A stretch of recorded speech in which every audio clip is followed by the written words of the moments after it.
Natagpuan ng mga rescuers ang patay na labi ng isang 16 na taong gulang na batang lalaki na inuulat na nawawala matapos tangayin na malakas na agos ng tubig noong araw ng Lunes pasado alas 11 ng umaga sa Barangay Usmad sa bayan ng Argao sa Southern Cebu. Kinilala ang biktima na si Russell Musillos, isang sakristan at residente ng Barangay Tulik sa parehong bayan.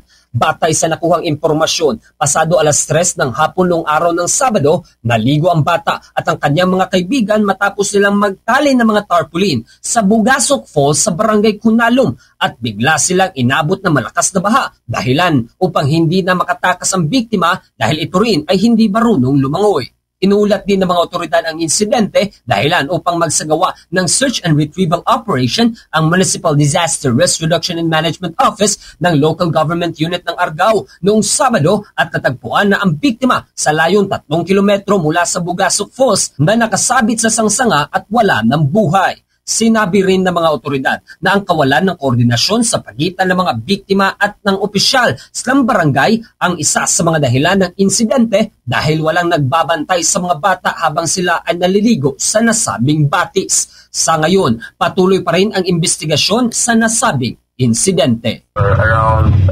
11 this morning, na-retrieve po natin yung katawan ng bata sa pamagitan po ng pag-deploy ng mga tanod sa may gilid sa mga kasapaan, sa sapa.